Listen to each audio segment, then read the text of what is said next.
En I99 presentamos Aprendiendo de Valientes, bajo la conducción de Rafaela Mendoza Estrada. Bienvenidos.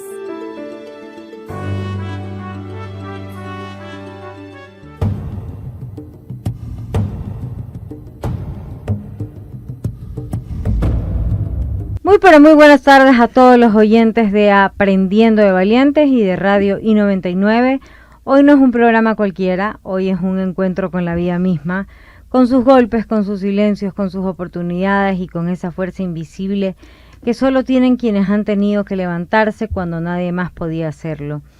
Y hoy me acompaña alguien muy especial para mí, a quien quiero mucho, una mujer a quien quiero, respeto, admiro profundamente. Ella es Lourdes Garay, o como le decimos quienes la conocemos desde el corazón, Lula. Lula, bienvenida. Antes de darle realmente la bienvenida, es una mujer que a los 10 años enfrentó una de las pruebas más duras que puede vivir un ser humano, perder a su madre. Y en lugar de quebrarse la vida le exigió algo aún más fuerte, convertirse en guía, en sostén, en ejemplo, siendo apenas una niña, siendo la mayor de 3 hermanos. Hoy Lula es madre, esposa, servidora pública, condecorada, conocedora del territorio, deportista, profesora, comunicadora, consultora, pero sobre todo es una mujer valiente. Bienvenida ahora sí a Aprendiendo de Valientes. Que me he emocionado. Gracias, Rafa, por tremenda presentación. Gracias a todos quienes nos escuchan y que son parte de este maravilloso programa que tiene una oportunidad que yo rescato siempre, que es justamente tocarte el corazón y permitirte conocer a las personas, porque a veces te quedas simplemente con lo que ves por fuera. Mucha gente siempre me ha dicho a mí que soy una mujer muy dura y a lo mejor es justamente por lo que acabas de señalar. Vamos a entrar al bloque 1, que es infancia, pérdida y construcción de carácter. Lula, ¿recuerdas el momento en que entendiste que tu vida había cambiado para siempre tras la pérdida de tu madre?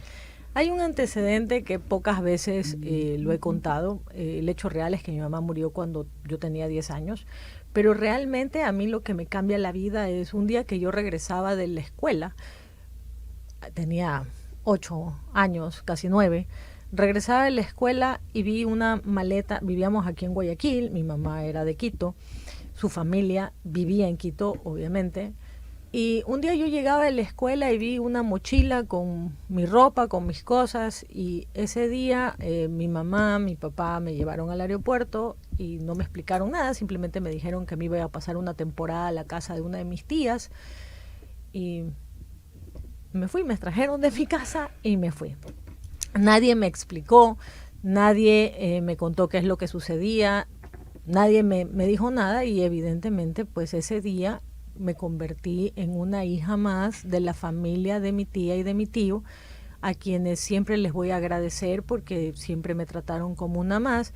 Pero tú debes entender que cuando tienes 9 años, 8 años, pues obviamente esa no es tu casa y que no entendías. Con el pasar del tiempo, pues para ese entonces mi hermano menor recién había nacido y mi hermana tenía pues a duras penas 5 o 6 años tal vez.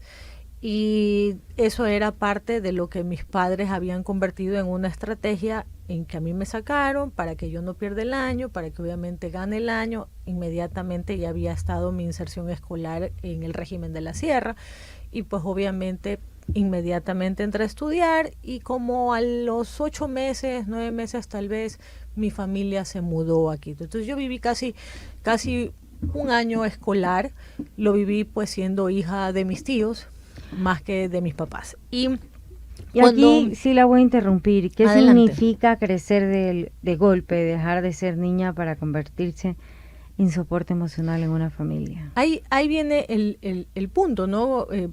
Mi mamá pues ya va con mis hermanos, mi mamá fallece, yo tenía 10 años y nadie nos había preparado para lo que podía pasar, que es lo que yo considero que tal vez fue el error.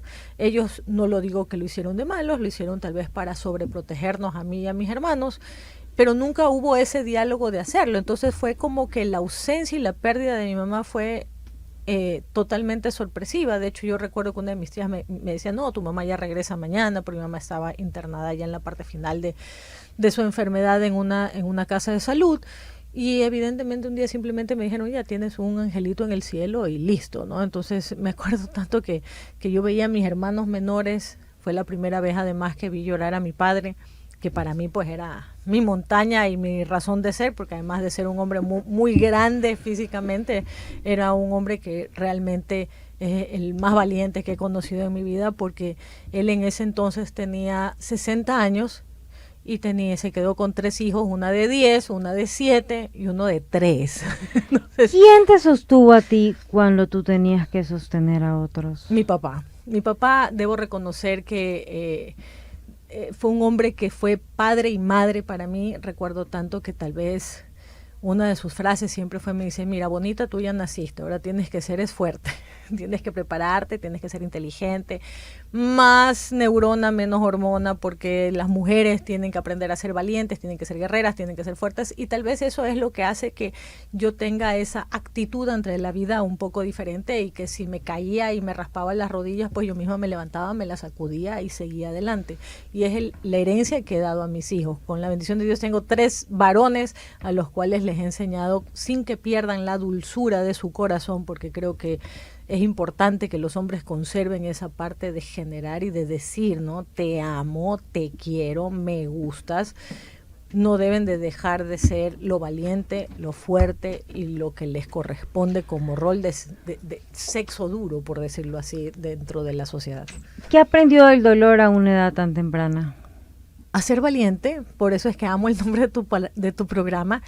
Nada me sorprende a mí de este mundo, justamente por lo mismo, porque justamente nunca, cuando tú te enfermas, y obviamente quienes siguen este programa lo saben, siempre tienen a quién recurrir. Mi papá, por razones de su trabajo, siempre trabajó, si es que no estaba en algún cargo público, en la gran mayoría de su tiempo él trabajaba fuera de la ciudad, porque era un hombre de obras públicas, entonces trabajaba siempre haciendo en los caminos para hacer refinerías, hacer el puerto, hacer un poco represas y un poco de cosas, entonces siempre se encontraba afuera. Y aprendimos a ser valientes, porque en esto también sumo a mis hermanos, aprendimos a ser autosuficientes con una gran diferencia. Ellos me tenían a mí, yo sí no tenía pues a quien ver más allá de mi papá.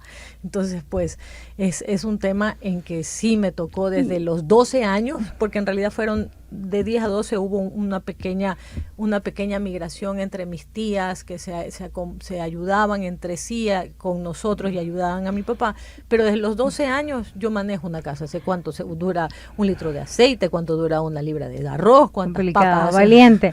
¿Cree que esa experiencia marcó el tipo de mujer en la que te convertiste? Absolutamente, absolutamente. Creo que alguien dice siempre, tú no eres una mujer normal. Tengo un buen amigo con quien no hablo hace tiempo que siempre dice, el problema es tu papá, porque tu papá no te dejó ser una niña normal. Y cuando me lo dijo la primera vez, yo me quedé así como que, ¿por qué esta persona me dice esto? Y yo creo que él tiene absoluta razón. Yo creo que las niñas a los 10 años deben estar jugando. Claro, con las y obviamente Barbies, yo tenía que no quebrarme, sino que por el contrario autoconstruirme, ¿no? Entonces sí creo que soy la mujer que soy, se la debo a mi papá. Mi papá nunca me aflojó mi mano, mi papá nunca me faltó. Debo agradecer eso siempre al Señor, que hasta que yo tuve 28 años en las que él también falleció por la misma enfermedad que tuvo mi mamá, no en el mismo lugar, pero la misma enfermedad catastrófica, pues obviamente... ¿Cáncer? Exactamente, los dos fallecieron de cáncer. Entonces... Lula, vamos a entrar al bloque 2, que es ser mamá, ser madre, ser mujer, ser luchadora. ¿Ser mamá joven fue una decisión, una circunstancia o una bendición disfrazada? Yo sostengo que es una bendición y no una bendición disfrazada. Yo tuve la oportunidad de hacer o decidir si se continuaba con el embarazo o no, como la gran mayoría de mujeres, si cabe el término. Tuve algunas opciones y yo decidí siempre pelearla por mi hijo. Yo recuerdo tanto que hablé con mi papá y yo fui y le dije, papá, tengo esta situación. Mi papá me dijo, mira, mijita, no vas a estar sola. El padre de mi hijo, que es mi primer esposo, a quien pues me llevo muy bien y que además, como siempre yo sostengo, pude haber tenido algún tipo de reclamo, si cabe, en la vida pues de pareja o la vida como cónyuge, pero como padre no. El padre, mi primer esposo, que es el padre de mi primer hijo, es un hombre extraordinario y que siempre estuvo para mi hijo también. Así que ser mamá para mí siempre será una bendición. Y pues mis segundos hijos, pues mi esposo es el hombre que me soporta. En noviembre cumplimos 25 años de casados, está ya a punto de tener libertad condicional, pero no se la pienso dar. ¿Cómo se construye una familia cuando aún estás construyéndote a ti misma? Wow, qué pregunta tan increíble, y es verdad. Yo creo que construir una familia se la realiza todos los días. Hay una parte importante que es una palabra mágica que se llama ceder, y sobre todo le voy a agradecer a mi papá. Él me explicó siempre que el amor se puede acabar y que el amor muta. Empieza siendo una ilusión cuando te conoces con esta persona, te emocionas, te sudan las manos, te duele la barriga. Con el pasar del tiempo, pues ya obviamente ya pasa más allá de la mano, y después pues obviamente adquieres un compromiso con el cual edificas una familia. Pero si hay algo que no, y obviamente después con el pasar del tiempo se convierte en compañía, y lo que sí nunca debe faltarte es el respeto, y ese respeto es la tolerancia, que es lo que debes de tener. Yo creo que esa es la palabra mágica, y para poder tener tolerancia tienes que aprender a ceder. Primero, no eres el dueño de la verdad absoluta. Segundo, tienes que entender que has escogido una persona que viene con costumbres diferentes, con gustos diferentes, y a lo mejor le gusta hasta el equipo contrario. Gracias a Dios, en mi caso, todos somos barcelonistas, así que podemos vivir felices. Ahí estamos mal. ¿Qué significa para ti ser mujer en una sociedad que muchas veces exige más de lo que comprende? El mayor desafío que tuve en ese sentido, y que tengo hasta un ejemplo, es cuando a mí me tocó asumir la presidencia de la Federación Ecuatoriana de Béisbol. Pues no, para quienes obviamente conocen el béisbol, saben que es un deporte 99.9 masculino, y que obviamente en tener enfrente a una mujer les causaba un poco de problemas. Al final del día, ellos entendieron que yo estaba ahí simplemente para facilitarle su vida. Logramos hacer algunas cosas importantes. Estuvimos aquí con la Major League Baseball, que obviamente confía en mí, confía en una Todavía mujer. sigue haciendo béisbol, yo la veo en sus historias. Sí. Ahora Lula, juego softball. Y ahí te iba a decir, es un poco importante. Yo recuerdo tanto que en el año 2013, cuando fui a 2014, fui a la reunión mundial de presidentes. Yo era la única mujer y habían más de 100 presidentes y todos eran varones. Entonces yo lo molestaba a mi esposo y le dije, he estado con todos los hombres del mundo, pero la verdad es que fue un logro interesante y que marcó la pauta para que más mujeres se sumen a la dirigencia de este maravilloso deporte. ¿Qué le dirías a una joven que hoy siente que la vida le llegó demasiado rápido?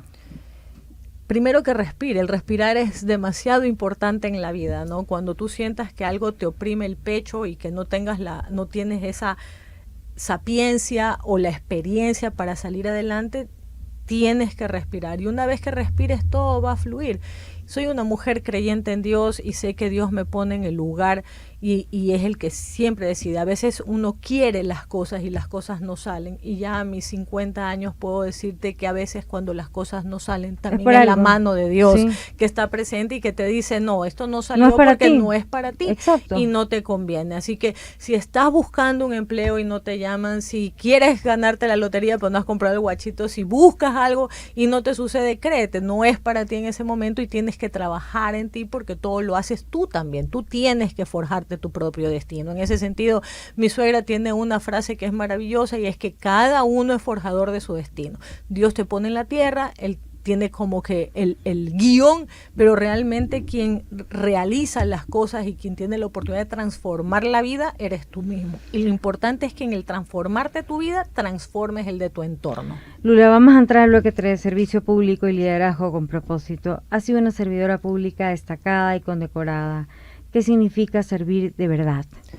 La convicción de servicio es algo que la llevo en mi sangre. Mi abuelo fue alcalde de Guayaquil, mi padre fue prefecto de la provincia del Guayas, ambos fueron diputados por la provincia del Guayas en 2 ocasiones. Así que hablar de servicio público en mi casa era lo más común, lo más normal, y es justamente esa entrega a despojarte de tu yo para entender que tienes que ser un canal de servicio hacia los demás. La palabra servicio está muy manoseada hoy en día, pero en realidad, ¿qué significa servicio público? El poder transformar la vida de la gente para bien.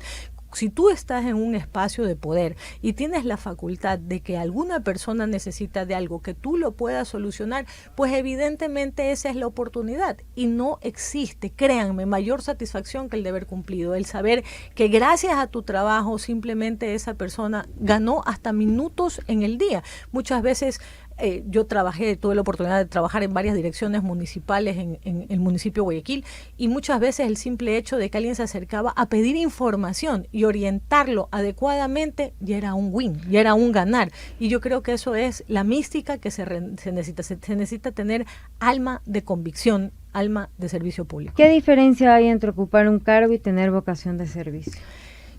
Ocupar un cargo es tener un membrete. Hay mucha gente que se pelea por el cargo y yo conozco jefes que no son los líderes del espacio realmente. Conozco muchos subalternos que terminan siendo realmente la jefatura y realmente la solución del problema. Hay un tema que se llama control y seguimiento. De nada sirve que venga el usuario, te pida, haga el trámite, haga todas las cosas y se muera ahí en los papeles. A veces vemos pues los escritorios. Mi papá me enseñó a mí siempre que la diferencia entre un burócrata y un servidor público era justamente la palabra buró, es decir, el escritorio.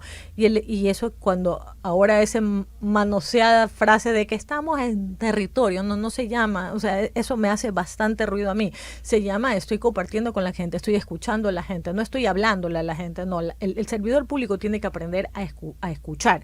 Y yo creo que esa es la diferencia entre el que tiene el cargo público y el que es el verdadero servidor público. Como conocedora de territorio, ¿qué te ha enseñado la gente que no enseñan los libros? Tengo un sinnúmero de experiencias en las que los voy a agradecer siempre y lo he hecho directamente a cada una de las personas. Me ha enseñado una realidad diferente a la que yo vivo. Muchas veces nos creemos que lo que tenemos en nuestras cuatro paredes en la casa o en nuestras cuatro paredes en la oficina es la realidad. Y cuando tú ya caminas y te introduces a diferentes barrios o a diferentes sectores y tienes esta vida de compartir, pues obviamente es diferente. Yo te pongo un ejemplo. Yo pasé el embarazo de mi último hijo en lo que se conoce como el Distrito 1, que es el suburbio, Los Guasmos, Trinitaria. Y yo aprendí la maravilla de que es caminar embarazada y que la gente se me acercaba, especialmente las señoras, y me decían, me dice, usted debe de tener hambre. La verdad es que yo siempre digo que me comí todo el Distrito 1 porque la verdad es que mi hijo por eso salió tuco, porque la verdad es que la solidaridad es algo que solo se conoce realmente dentro de la escasez, y no hablo de la escasez de alma, no hablo de la escasez económica.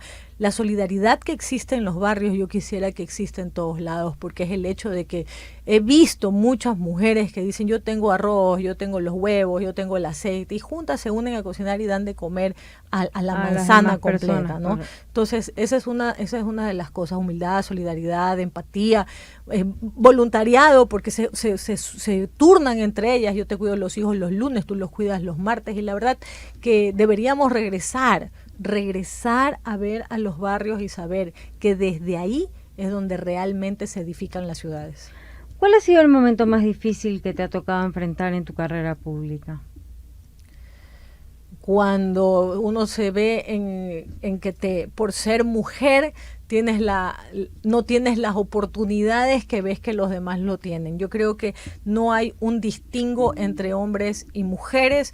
Yo creo que las capacidades las tenemos todos tenemos la valentía. Lo que sí nos diferencian son los roles. En eso sí soy chapada a la antigua. Yo creo que todos tenemos roles, yo creo que todos tenemos deberes que cumplir más que derechos. Y por ejemplo es lo que vimos ayer, ¿no? Ayer vimos el caso de una mujer que fue asesinada por su pareja. Además vemos que el señor se despidió de su hija y la pregunta es ¿qué va a pasar con su hija? Vemos además que hoy se está normalizando este tipo de cosas a través de contenidos en las redes sociales. Yo encontré ayer revisando, haciendo eso que se llama scroll en mi cuenta de X, me llegó una cuenta que había publicado un video de un trío de sujetos que obviamente le enseñaban cómo golpearle a una mujer y explicaban y decían, mira, es que si tú le pegas aquí, la man se queda así, es como que se reinicia. y a los ratos yo veía que estaban matando a una mujer en el puente de la Unidad Nacional. Entonces yo decía, ok, ¿qué es lo que nos está pasando como sociedad? ¿Hasta dónde tenemos que llegar? Y me salieron encima, pues no, a decirme que sí, que es un atentado lo que contra la libertad de la expresión que estoy diciendo. Y la verdad es que no es un atentado contra la libertad de expresión, es simplemente observar y decirles, miren, hey, esto es lo que está pasando y esto es lo que llega, y o sea, a través de estos aparatos le llega a nuestros hijos. Que el hecho de lo que pasó ayer tuvo que haber sido más que premeditado. Totalmente, y sobre todo, tiene que haber tenido un antecedente de violencia.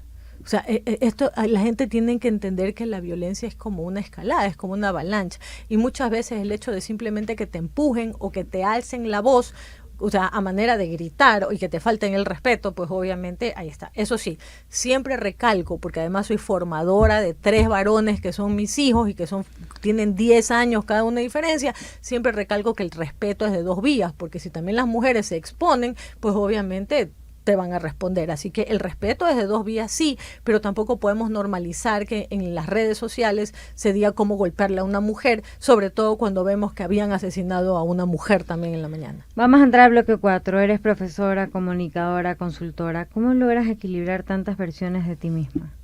Eso sí que es un arte. Me encanta ser multifacética. Me aburro de hacer lo mismo siempre. De hecho, yo creo que esa fue una de las mayores virtudes que agradeceré, o mayores oportunidades que agradeceré en el municipio de Guayaquil, en que nunca estuve en el mismo puesto. Siempre tuve la oportunidad de aprender, de conocer gente, de conocer el trabajo, de variar. Lo único que yo no cambio es mi esposo, siempre lo he dicho. De ahí por todo lo demás, el pelo. A veces soy samba, a veces soy lacia, a veces soy rubia, a veces soy castaña.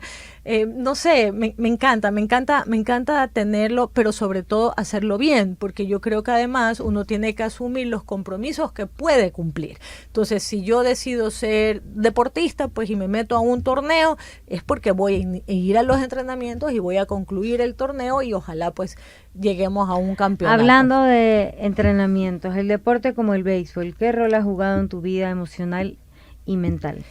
Yo he jugado softball, mis hijos juegan béisbol y gran parte de eso es que busqué la presidencia de la federación para poderle cambiar el chip a los deportistas. Creo que lo hicimos bien. Hoy hay bastantes que están jugando ya, que iniciaron en este proceso, están jugando en Estados Unidos. Hay una nueva generación de peloteros que esperan una oportunidad.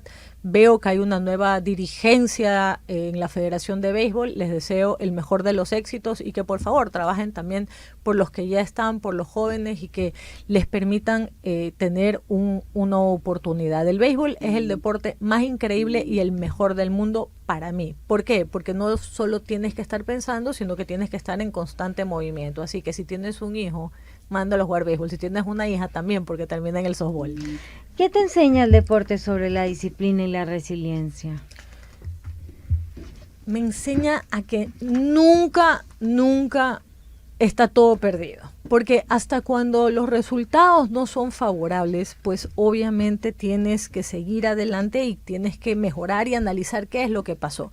Has tocado una palabra que yo creo que es fundamental en mi vida y que es la disciplina. Y es que justamente eso es lo que me permite a mí asumir diferentes roles y tener tantas cosas en la vida, y es lo que siempre he buscado con la práctica de un deporte en mis hijos, que tengan disciplina, que se acuesten temprano, que tengan la comida a sus horas, que vayan a los entrenamientos, que sean buenos alumnos, porque el peor castigo para ellos ha sido no llevarlos a entrenar, así que ellos son niños que nunca bajaron de 9 en sus promedios y pues obviamente ahí están, así que la disciplina es para todo, la disciplina es para el hogar, la disciplina es para la vida personal, la disciplina es para la vida laboral, la vida deportiva, la disciplina es fundamental. Lula, ¿quién es Lula cuando nadie la está viendo? La misma que tienen delante. Yo no me guardo nada con nadie, no busco. Somos sin filtro las dos, por eso tenemos problemas. Por eso tenemos problemas en X, en Twitter. Bueno, exacto, yo ya me lo cerré, hay gente me lo que tuve me que cerrar quiere. hace un mes. ¿Por qué? No podía ya por salud mental, o sea, realmente se metieron con mi salud, gente muy baja, o sea, me pusieron comentarios hasta que me muera, cosas así. Lo he vivido y debo decirlo que no bloqueo. Yo creo que tengo bloqueadas mira que mi cuenta tiene del año 2009. yo creo que si tengo bloqueadas 3 cuentas a lo mucho en Twitter es bastante, y es porque justamente en alguna de ellas me amenazaron con matarme. Entonces, no he callado, creo que tengo la tolerancia suficiente para respetar al que piensa distinto. A veces siento que el respeto que yo tengo hacia el que piensa distinto no es el que yo recibo, se identifica también quiénes son las cuentas que van a darte palo. Soy una mujer que aprendió a escuchar más que hablar, a observar más que mirar, y entonces pues estamos en esa sintonía. Así que cuando nadie ve a Lula, Lula sigue siendo la misma, y es por eso que hay gente que quiere a Lula y gente que no quiere a Lula, pero no quiere a Lula porque no la conoce a Lula, porque una vez que la conocen a Lula, ¿quién puede decirle que no? A la vehemencia, a la frontalidad y a la valentía. Exacto. Así de simple. Yo no te voy a mentir, es lo que siempre digo. ¿Quieres que te mienta? No te voy a mentir. Lula, vamos a entrar al bloque 5, que son emociones, caídas y reconstrucción. ¿Cuál ha sido el golpe más fuerte que te ha dado la vida en tu adultez? Bueno, mi papá, cuando murió mi papá, yo tenía 28 años, entonces me imagino que eso ya es la parte adulta. Tú debes entender que cuando falleció mi papá, primero cuando se enfermó, ¿no? Cuando mi papá sufrió un infarto cerebral y me llamaron a mí, me tocó irlo a mí a recoger al restaurante donde había tenido este accidente cardiovascular, y verlo ahí en el piso, tú debes entender que a mí se me acabó la vida. Y él tenía un cáncer de fondo, y eso pues complicó mucho su enfermedad del accidente cardiovascular, porque obviamente lo dejó en una cama, ¿no? Lo dejó en una cama, y fueron 2 años muy duros, pero cuando yo te digo que creo en Dios, es porque cuando yo sentí que la vida se me iba, salí encinta. Yo tenía 7 años ya con mi esposo, no teníamos hijos. Él tiene sus niñas, yo tengo el mío, pero entre los dos no teníamos hijos. Y es por eso que mi segundo hijo se llama Gabriel, porque tiene el nombre del arcángel, porque siempre dije que este niño viene a darme buenas noticias, y me aferré siempre a él. Tuve un embarazo muy difícil, tuve 6 amenazas de aborto. Créeme que si tú me preguntas a mí cuáles fueron mis golpes duros, fue haber perdido a mi papá a los pocos días en que mi hijo nació, y nació prematuro, entraba en mi mano. Tuve que escoger entre ser mamá o hija, porque yo quería salir a correr a mi papá, pero no podía irme porque mi hijo necesitaba todos mis cuidados. Así que nadie sabe la vida de nadie. Esta historia pues muy poca gente la conoce, y hoy tengo la oportunidad de decirles que se puede salir adelante con un poco de actitud. Y aquí, Lula, es importante. ¿Has sentido miedo de no poder más? ¿Qué hiciste en ese momento? La verdad es que la palabra miedo es un tema que pocas cosas me dan miedo. Yo en eso sí soy bastante valiente. Yo desde que tengo 8 años aprendí a sacudirme el miedo y dejarlo hacerlo bola. Mi papá me paraba, yo era muy niña, tenía como, ¿qué será? 6 años todavía. Y mi papá me paraba. Y esto, ¿a qué viene? A que una vez se metieron a robar a la casa y yo estaba en mi casa, sola. Entonces mi papá me paró y me dijo, mira, cuando tú sientas miedo, tú te tienes que parar y te tienes que sacudir, y antes de salir de la casa lo haces bola y lo metes bajo la cama. Y yo, Lula sin miedo, así como Juan sin miedo, el Lula sin miedo, ¡plac! Y entonces el miedo es algo que no está. Lo que sí existe es el temor, y para poder tener el control, hay una palabra mágica que se las comparto y se llama prevención. Cuando tú previenes todo lo que puede suceder, tú abres así como un mapa y dices, ok, hoy día voy a transitar de tal lugar a tal lugar, hoy día tengo que irme a tal lugar y tal lugar, y entonces planifico mis horarios, planifico mis cosas y avanzo, pues obviamente eso te ayuda bastante a disminuir. No quiere decir que no haya cosas que me den miedo. Hoy salir a la calle, por supuesto que claro, te da miedo. Me caigo en un hueco de los tantos que hay en la ciudad. Me caigo en un hueco, me toca parar con el vehículo, y evidentemente ahí ya me comenzó la Lula peleona, ya comenzó. No, es que tú me estás diciendo que es miedo. Miedo es tener que pararme y que me pasen 2 motos a los lados. Y no, pues, ahora sí vamos a entrar al último bloque 6, propósito, justicia y visión de vida. ¿Eres peleona o eres una mujer que lucha por la justicia? Soy una mujer normal, yo creo que soy una mujer normal. Y no es que soy peleona, tengo tal vez una forma diferente de hacerle comprender a las personas cuál es el problema. No soy una mujer normal, totalmente de acuerdo, no soy normal, soy una mujer diferente, siempre lo digo, cuando la gente me conoce o como cuando conocí a mi esposo la primera vez, yo le dije, mira, te voy a advertir, yo advierto, ¿no? Yo pongo como que las instrucciones. No soy la típica mujer con la que tú estás acostumbrado, porque a mí me gusta eso. ¡Pobre hombre! Total, es una víctima. No, Una víctima. No, él ama, yo la he visto, es precioso. Sí, la verdad que sí, es mi pilar fundamental. Sin ese hombre a mi lado no puedo hacerlo. Y lo lindo, que es lo importante, es que él dice lo mismo, entonces algo he hecho bien. Así que algo Lula tenía que hacer bien. no es peleona, Lula lucha Yo por la creo justicia. que, a ver, sí. Lula, yo creo que hablando entre las dos, creo que sí somos peleonas. Hay que decir las ¿Pero cosas qué como es ser son. peleona, mi Rafa? A ver, cuéntame, ¿por qué? A Porque ver, dejamos asentado nuestro No, punto no, de vista. por ejemplo, hay un tuitero de esos, no sé, que el nombre solo sé que Niño Moy, no sé. Ah, el tío El Moy. Ajá, y él cree que nadie sabe quién es. El amigo Moisés, que tiene hasta fotos y que todo el mundo lo ve. Ya, está bien. Hablemos Ya. de tío El Moy. Entonces ahí yo me di cuenta cuando usted respondió, él fue una de las personas que a mí me ofendió,